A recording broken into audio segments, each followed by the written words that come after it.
Warning, full spoilers for the episode below.I had certain expectations of how Preacher's Season 2 finale would play out given how On Your Knees set the stage last week.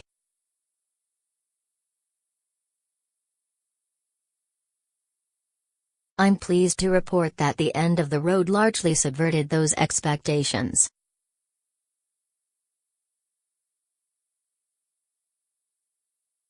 Preacher is usually at its best when it goes the unexpected route and focuses on being as absurd and unpredictable as possible.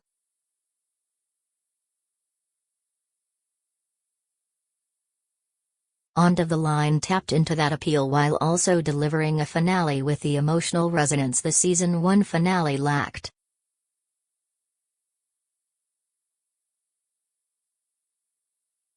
All that being said, it did take a while for this episode to really find its groove.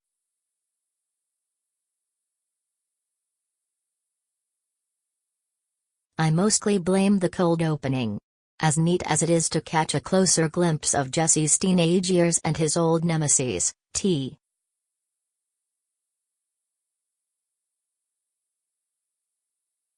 C and Jody, it was a long time before it became apparent just how this extended flashback was meant to tie back to the rest of the episode.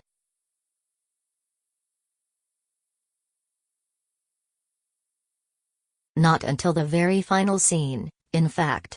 But as the final step in a season-long build-up to Jesse's return home and the debut of his twisted grandmother, the flashback did its job.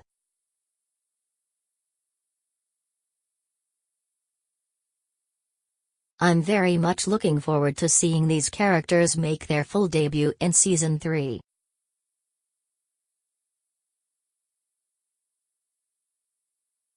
The show has certainly done a great job of building to that point. Apart from setting the stage for the Langell family, this episode mostly set about tying up loose ends and capping off season-long character arcs.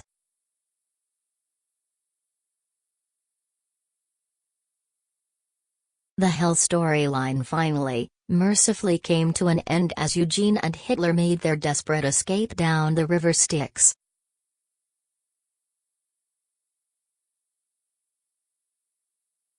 The show's utterly mundane depiction of iconic mythological and religious figures is a source of great entertainment, and Charon is no exception.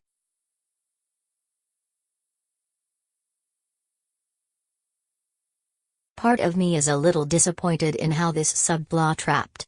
Eugene doesn't seem overly changed or affected by his time in hell, which begs the question once more of whether we really needed so much attention devoted to his wrongful imprisonment.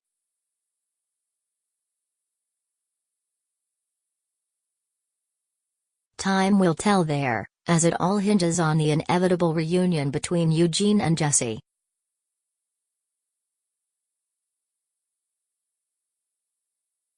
But at the very least, Hitler's arc received a fitting conclusion.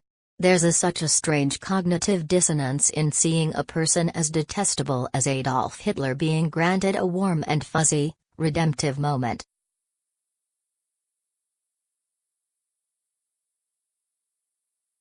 It's weirdly heartwarming, yet also completely inappropriate.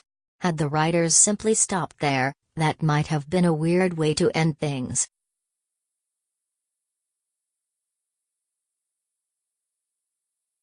But instead, it seems it was all an act. Hitler didn't really learn the value of doing good. He just wanted his chance to escape and roam the earth once more.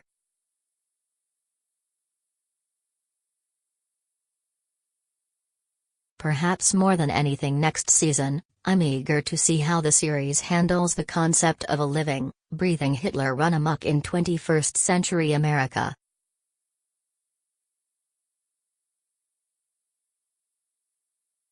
It may amount nothing more than a series of background jokes along the lines of Tom Cruise's death in Season 1, but there's plenty of room to go wild here.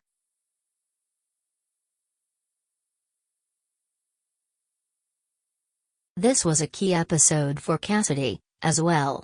At long last, he was forced to account for his very questionable parenting behavior and take responsibility for the monster he turned his son into.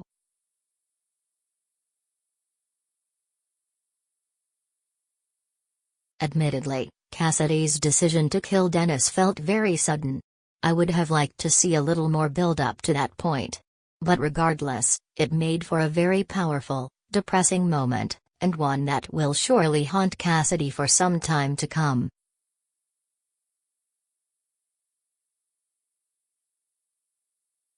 This episode really highlighted Cassidy's defining character flaw. He's a pleasant, amiable fellow who likes to see himself as the best mate anyone could hope for.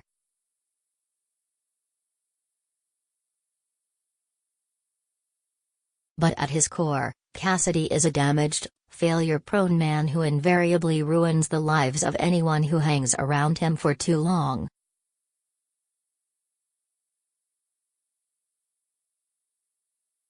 Perhaps for the first time, we're really seeing that inner darkness spring forth.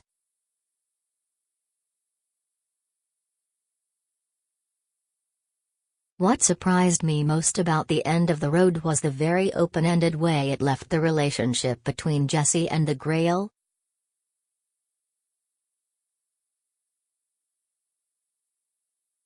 Jesse didn't overcome Star's malignant influence. He didn't solve the problem of his malfunctioning Genesis voice, which I had assumed was Star's doing last week, but apparently not.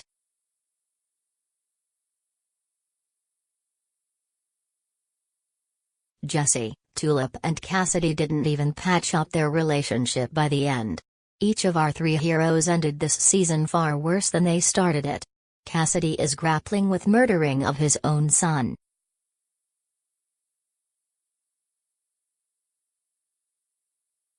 Tulip is seemingly dead. Jesse is locked in a downward spiral and ready to go back to the last place he ever wanted to make up for his mistakes.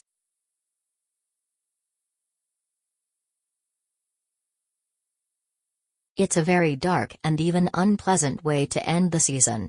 Yet that's exactly why it worked. That dramatic kitchen fight between Jesse and Cassidy might just be the most emotionally raw and affecting scene in the show to date.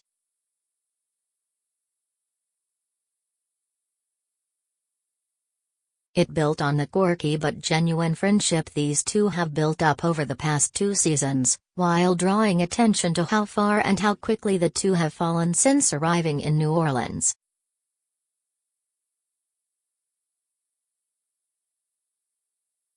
In a way, it feels as though the writers are trying to highlight how little difference there is between Jesse and Cassidy.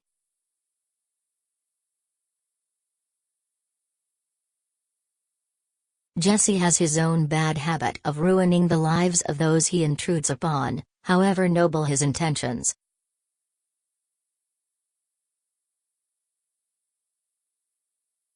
As much as that flies in the face of the source material, I've given up hoping for the upright, staunchly moral Jesse Custer of the comics.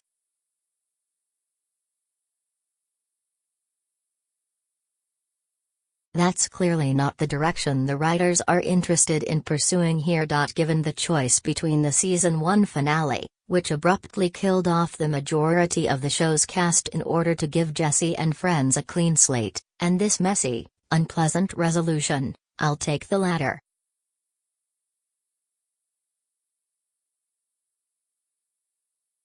There's no need to force an arbitrary conclusion to the Grail storyline when there's still so much left to accomplish.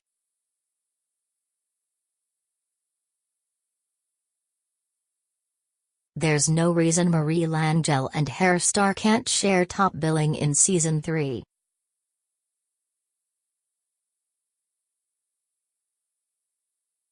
This open-ended conclusion allows the series to make a more organic transition into Season 3 without abandoning the good thing it has in Harry Starr and the Grail.